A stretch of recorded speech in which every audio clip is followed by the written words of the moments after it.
Get ready. And we're about to announce debut, and you'll discover what it is about now.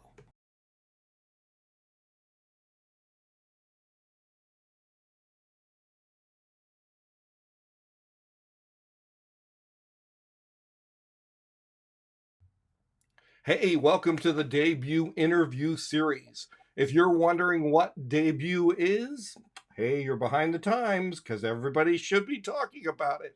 Debut is exactly what it sounds. It is the first story from accomplished storytellers that tell a story that they've never told before. And then during that time, people who are watching and experiencing the story are giving some feedback, possibly on the story direction. It's a wonderful time. And then we come back and talk about the process. And we have amazing storytellers from all over. And this next storyteller is from San Diego, which is doing amazing things in storytelling.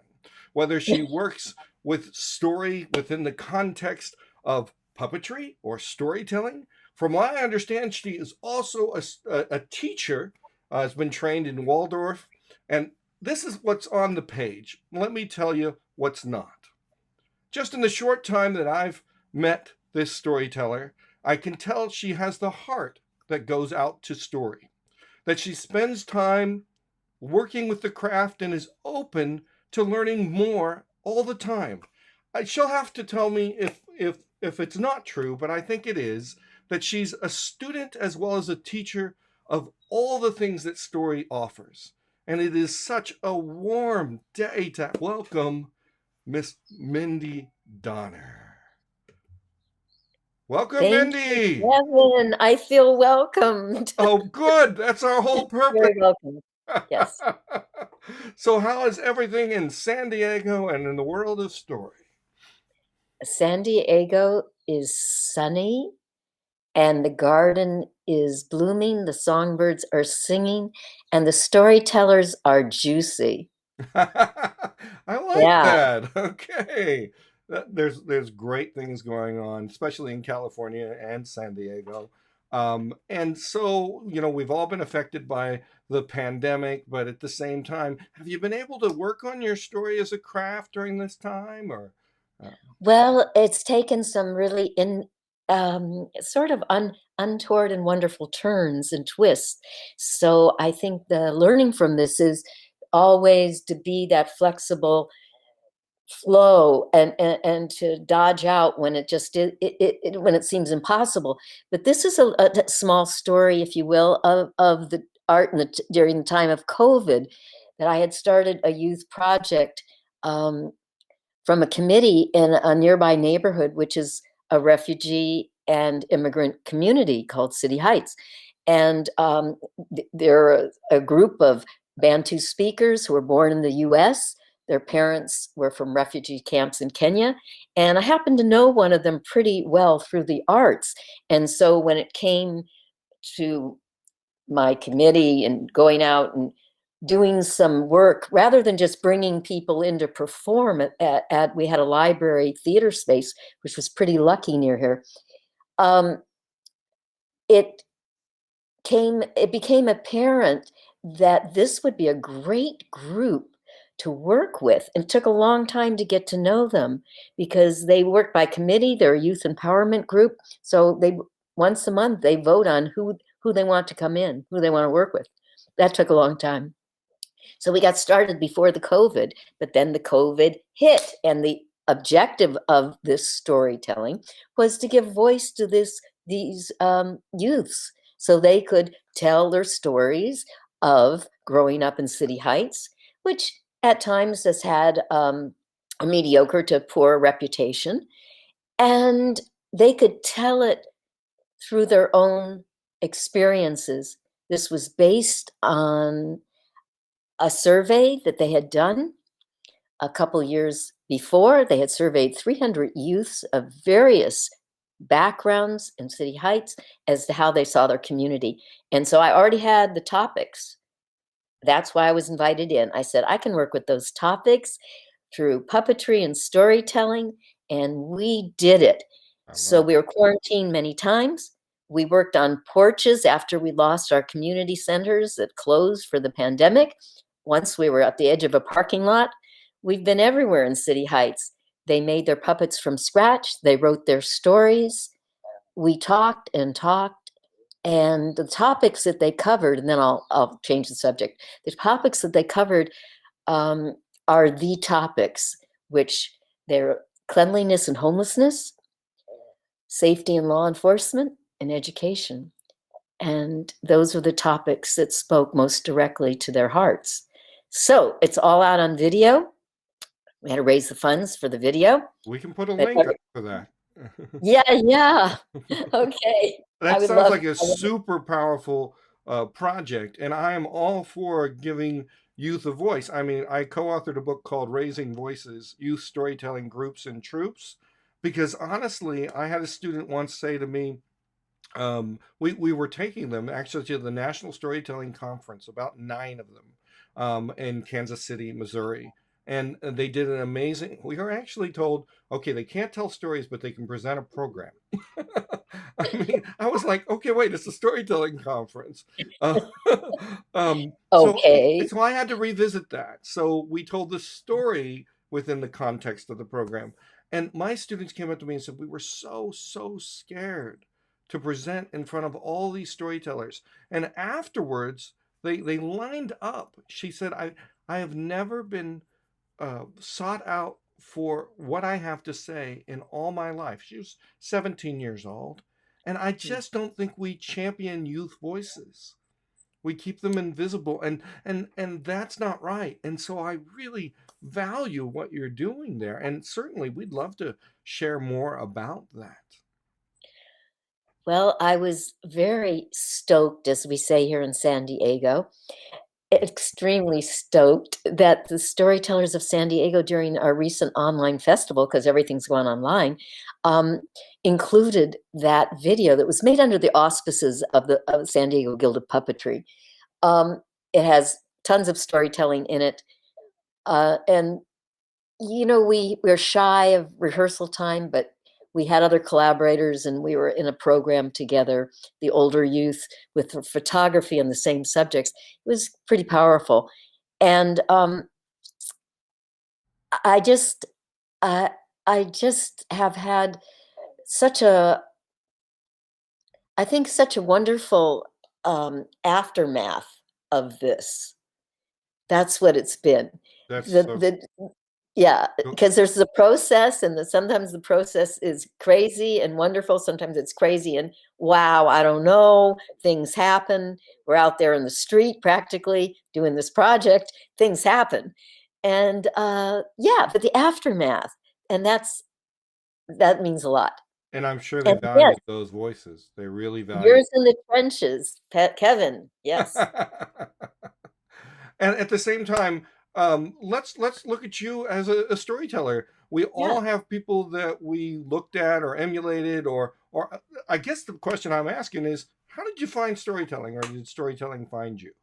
It found me. I remember people saying long ago, "Oh, wow, you story tell a lot." And I wasn't quite, I don't think I was aware of it, or I wasn't aware of what that meant. But I took this Waldorf teacher training, and it's a very unusual training, and um, one delves into different art forms. And we had a storytelling class for a semester, and I was just thinking about it, and thinking about the teacher Rosemary Gabert, who was from England, and she was a very gentle, reserved person, and just gave us this wonderful world with all these resources. And I remember her telling us the story how in her village in England, she was hired by the city council, or it wasn't a city, the village council, to sit on the hill, a grassy knoll somewhere, once a week and tell stories to whoever showed up. And I remember just being rather transfixed by that and thinking, how would that be? It sounds marvelous. And she led us very gently into this world, and it was formidable because we were telling stories in front of our peers, like right away. And that was a group. That was a very accomplished group, many musicians in the group. And it was a little knee knocking.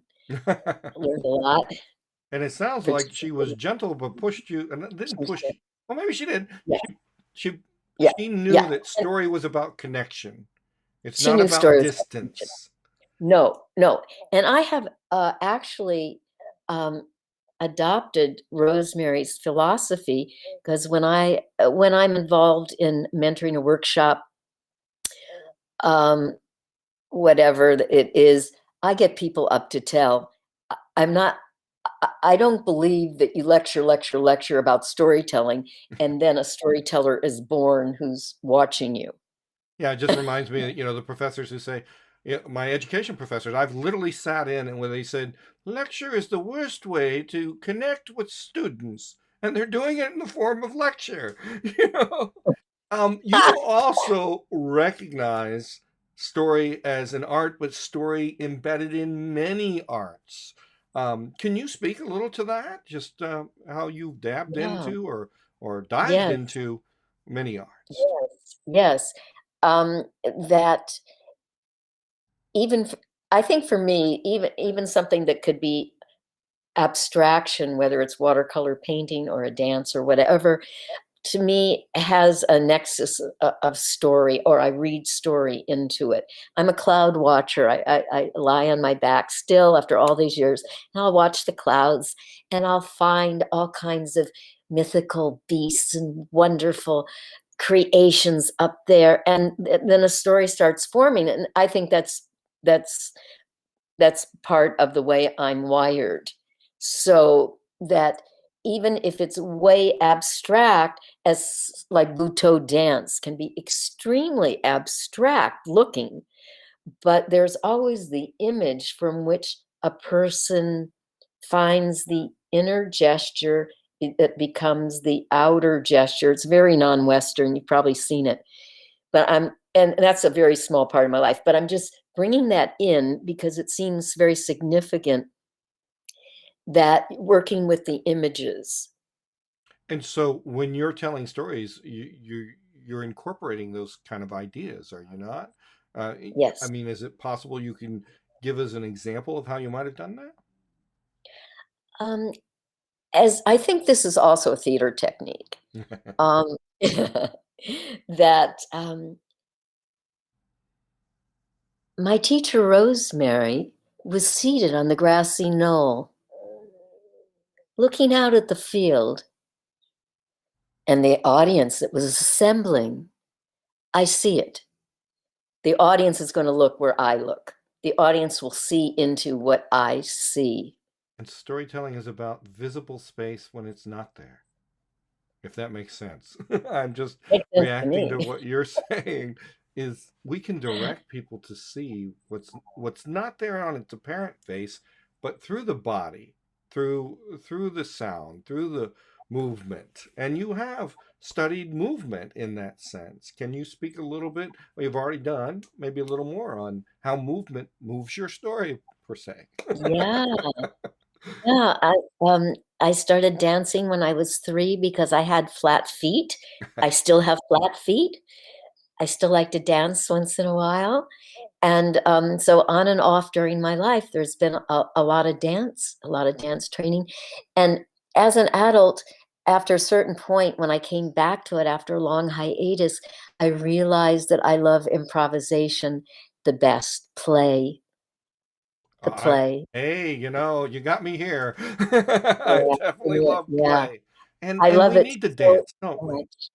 We do. And it doesn't matter if you dance without really moving the appendages, because the dance, I really believe, happens from the inside. Oh, I I really believe that. And, we know today there are groups of wheelchair dancers, et cetera, et cetera. And I knew such a person actually, that it's not about flailing the appendages around. It's It's, the inner there's an inner gesture for each image, for each word. It can change, I think morphs. I think that can also transfer into how we are as storytellers. Sometimes we think that we're word conscious when we're really experience conscious. When we Yeah, need to capture as a co-creative work story using dance, movement, sound. Uh, I mean, wow, right? I mean, theater has that audience, that perceived wall, but Ed Steimer says that wall disappears and it's yes. connected. But what I'm getting from you is that that connection is more than sight. That connection is within the mind, within the body, and I argue for the breathing. I The think breath is everything.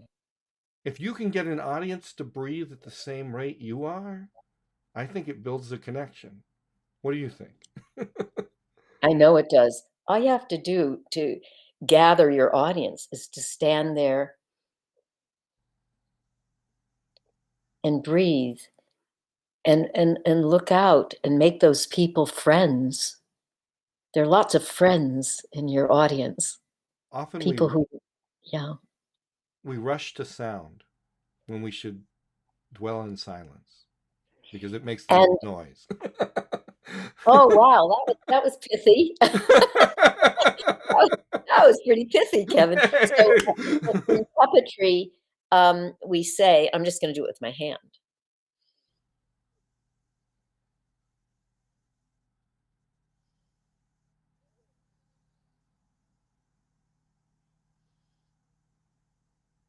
Oh, I love it. there's a focus. I'm focusing through my puppet, which is my hand puppet, and the breath is everything. I think that's, the same for performance. Um, I'm not a musician, although I've done a lot of arts integration, as have you, and I've taught that. And so therefore I'm in the world of music, which terrifies me, but I love it so much. And then those who know in the know say, take a breath, let it out. Mm. Let your first note come out. Um, so as far as I know, every art form works with the breath. I have to let go of my breath and let it out before I put the brush to the watercolor paper or the brush to the puppet face Only if the teacher paint. recognizes that the breath is quintessential. I mean, I've seen people rush to the print and rush to the paint as opposed to taking a moment. I always tell people when they tell stories, they shouldn't rush to words. They should take at least 3 seconds. I actually say, um, look at the left side, the center side, and the right side, and say, "I have a story for you. Will you accept it? I have a story for you. Will you accept it?" Beautiful, In my head, and then try to tell or just tell. beautiful, beautiful. Because this encompasses, and this reminds me of an exercise I learned from my good friend who's a mime and a storyteller, um, that you direct something here. Hey, my name is Mindy. I love to eat sprouts. My favorite color is green. And you've encompassed all those beans in that. And Yes, it's a powerful exercise with youth. I agree. And walking steps with intention, whole different than just I got to move here so I can closer to the audience. The boy really. Oh, oh yeah.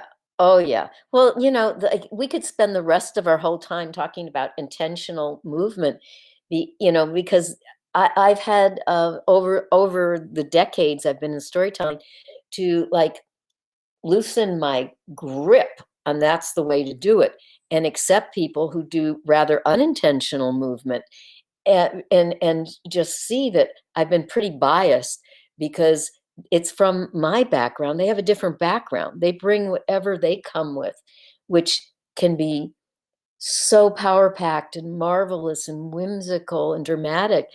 And I bring what I have. Right. So I can't bring what they have, Well, and they might not be able to bring what I have. We can influence each other somehow. So I've had to let go of my bias about sometimes people who move rather unintentionally. I know this, and you know this, that it wears out an audience if you're pacing, mhm. and that's something to address, with folks who are getting started, that you just wear out your audience. They're, Mindy, how can you tell if a story was meant to be told by you? oh gosh. It's with me, it leaps up immediately. It just grabs me. Now, I have a mini story to tell you about how that. I don't usually learn stories from other tellers, but here's the exception. Probably 20 years ago, I happened to have had the great fortune to experience Len Cabral on a stage, What a beautiful thing. and oh my gosh, I was so blown away. And so he told the story from Margaret Reed MacDonald's book of Strength, Oh, yeah. which is a very anti-gun, anti-war sentiment. Well, I just felt that I should be telling that story. But how do I put what he puts in his 6'3", dreadlocks down past his you know where, into my 5-foot body? How am I going to do? I knew that this was a challenge. How am I going to do this to find my way with the story? And so I had to work at it a lot. I had to work at it quite a lot, because and I always tell that story before I tell the story if I'm with storytellers, because when they think about Len Cabral and then they think about me, it's an immediate laugh. It's funny. And we can definitely learn from people like Len. A commercial for Len is that he's telling at the Story series online, I think this Mm, month. And okay. then a commercial for Margaret Reed MacDonald. Her newest book was just released on kindness. But let's come back to Mindy. Oh, yeah. Yeah. but Wow. but we do have to. When I first started telling, I say let's come to Mindy and I'd start telling. When I first started telling, I learned from old tapes that didn't have names on them. I mean, they only had the name. And I started to emulate Donald Davis or whoever it was, the folk tellers, and I didn't know better. But it sounds like you understand the value of deep listening to find the teller within. Would you speak to that if that's true? Yes. Um, Deep listening has definitely been following me or leading me. Deep listening. Um, I have stories that are not mine to tell, but that I've interviewed some folks for the first annual Storytelling Fest in San Diego who are Holocaust survivors. I was reading about that. And those are not my stories to tell, but I can tell the story of interviewing them. Because that is my story to tell. And it was a very gratifying experience. Um, and then one gentleman who was a little bit over the top, a little bit impatient sometimes. And I took him out to lunch, or he took me out to lunch a couple times. And you could tell we were going to be buds. And then I didn't realize that he was experiencing dementia. So that is my story, if I want to tell that story. Um, when I did realize it. And then luckily my address was found in his address book, and his son called me to go to attend his memorial out of town, and I went for all the storytellers. Um, so that's my story. Those are my stories to tell. Um, the deep listening, it means everything. And the experience that I just had midwinter, and this is a plug for Youth Standing Strong Camp, which is going to happen in the summer. Yes. it's about deep listening. And Sheila Arnold, who is one of the creators of uh, Assist, Artist Standing Strong Together, said right away, in an online in-service coffee clutch, uh, forget about leading. This is about listening. Oh, I love it. That's Sheila, It though. said, yeah, that's Sheila. Said everything. So there weren't no lesson plans to make, or I'm going to set this, my teaching over all these years on you. You are my neophyte. Oh no, this young lady I worked with was my colleague within 10 minutes. Polished, imaginative, unbelievable. So, but that set the tone. And when Sheila said, "You are listening," and then she repeats it 3 different times during this little coffee class, "You are listening." Um, and that's the directive when I've called people and said, "Hey, I know you've been in the camp too, Kevin." And I call people and say, "Hey, I think you make a great camp mentor." And it's just an unusual mentorship, one-to-one, small group at each end. Well, I had They a say, great time. My student yeah, actually, we continued even after the camp. Um, that's so beautiful. and he talked about new ways that he was going to put his story and learn more stories. And people, Rafe Martin is a storyteller who said stories are trapped in books. It is the storyteller who sets them free. And Woo! so that is true for those who don't like to read. I still think you can get something for reading the book, but I think the camp symbolizes that. It's an invitation to open up and Sheila's been listening not only to the needs of the tellers or the students, but also the tellers, and affording spaces all over just for story. That's part of what debut is about as well. Yes. Affording spaces so we can talk about craft. You've already alluded to it, but how is play central to your work, Mindy? It, it's, I always say this. I have to have levity to the gravity because I go Oh, into I some like kind of, that. That's nice. yeah, I go into some dark subjects. I do. And, I'm careful with the audience because not everyone wants to go there with me. And so I have to be pretty careful. And it's really come up in the puppet theater world because some of the work I've done for youth, with youth, really goes to um, the levity and the gravity. Sure. So when I was rehearsing a play on the Donner Party, it's called West of Snow. I wrote it, and my collaborator, uh, Well, Ian everybody wants Gunn. to know, is there a connection? Are you related? You have to answer that. I have to answer that. I will at the end of this.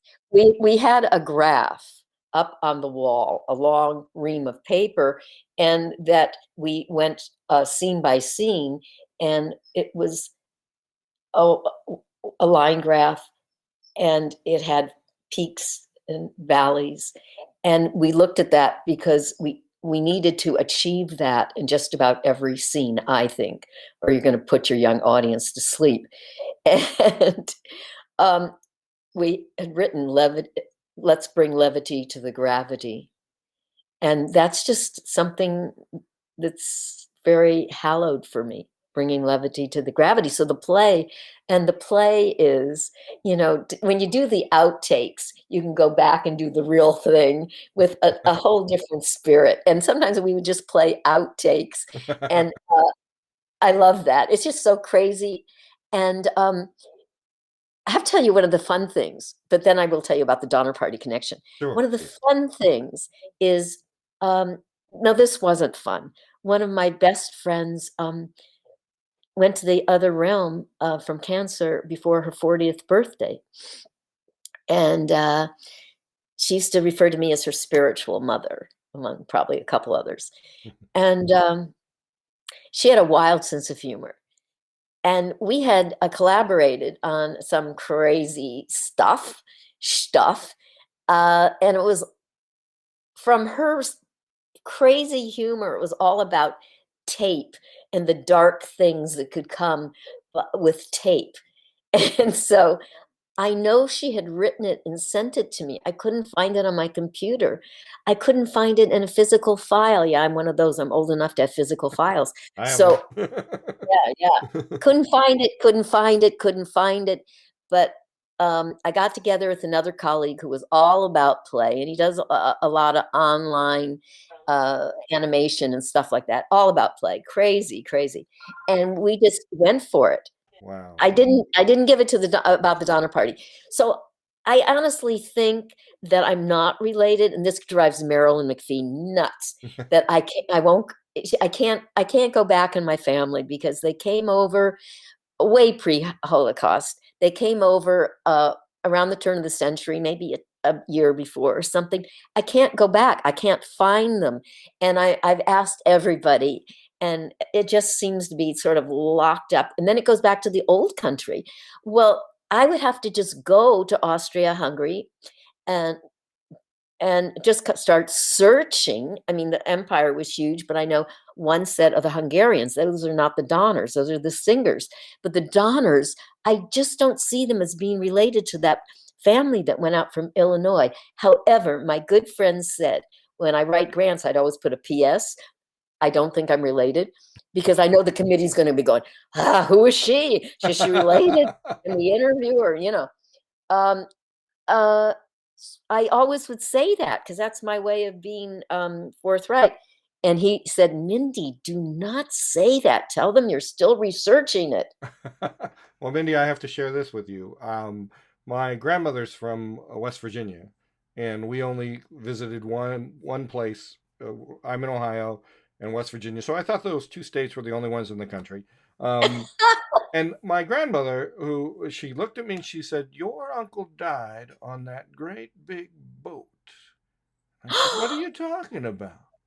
She said, "It's famous. It's a great big boat." And so I went to my aunt and she said, "Don't you pay her no mind." And I never knew my grandmother to lie. My mother said, she's going to tell it to you truth.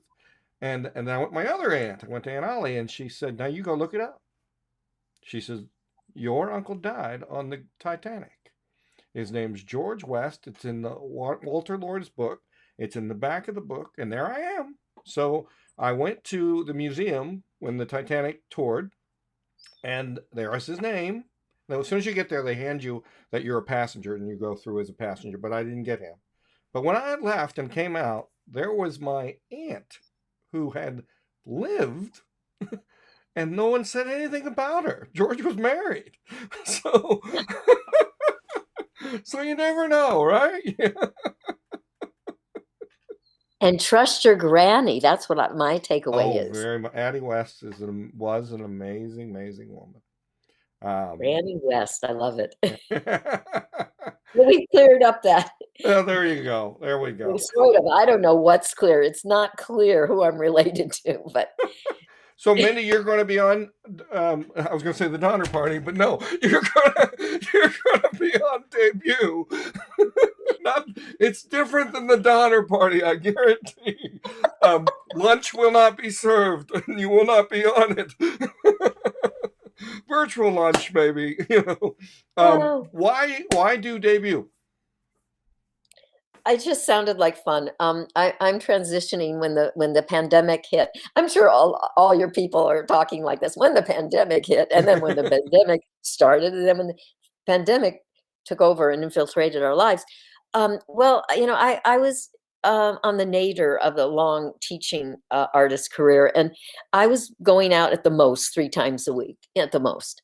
And so then everything was in hiatus, and then this one program which was mostly visual arts in the class.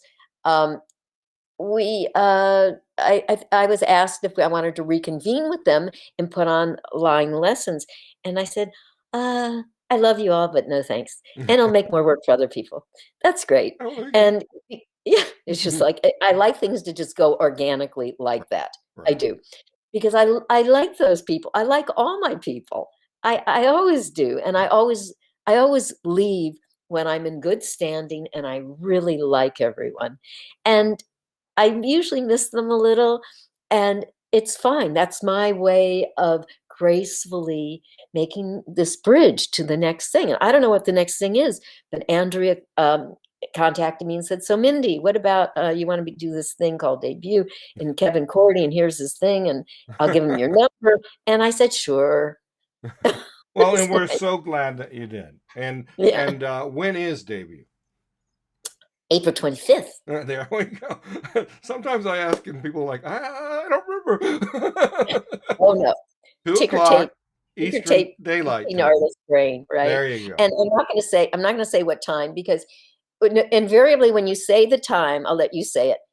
And it was news to me recently that everything went to EDT and PEPD. It was just news to me since I was asleep at the wheel sometimes. So uh, you say the time and let people figure it out because I've had to translate all those Oh, times I for hear the you. Youth Standing Strong Camp, and I translated them even to Greenwich Mean Time in England, so that people in Europe can use that as an anchor. Right, because they've got a big Right. international focus right now, Yeah, tellers yeah, and which is youth. 2 o'clock EDT, but the time is the time that everyone should come. That's the best time that it is. And can yeah. you tease us the story that you're thinking about telling? Because people who watch this get a sense of your story, and that's one of the reasons they watch the videos. Okay, I'll give you a teeny sense of what it's about. Um, Most often, I'm in the folktale, mythical world, but I also tell personal stories, and those are the ones that I do right. And well, I thought it would be nice to exercise that part of storytelling that doesn't get quite as much outing. And so quite as much play. And my story is called Where's Marie? And it's this by turns, as I wrote to you, I'm going to just repeat that because I No liked worries. it. By turns, terrifying and funny story of me substituting for a career waitress for a couple weeks in the financial district for construction workers in San Francisco. Well, if that is a reason to tune in, it definitely is. Mindy, it has been a rich Yes. pleasure. We've learned about the craft. We've learned about the whole idea that story is expansive both into dance and that we need to center ourselves into the moment of story. And we're so glad to have you on debut. Mindy Donner, I'm giving you the chance and opportunity for the last word. Thank you. That's my last word.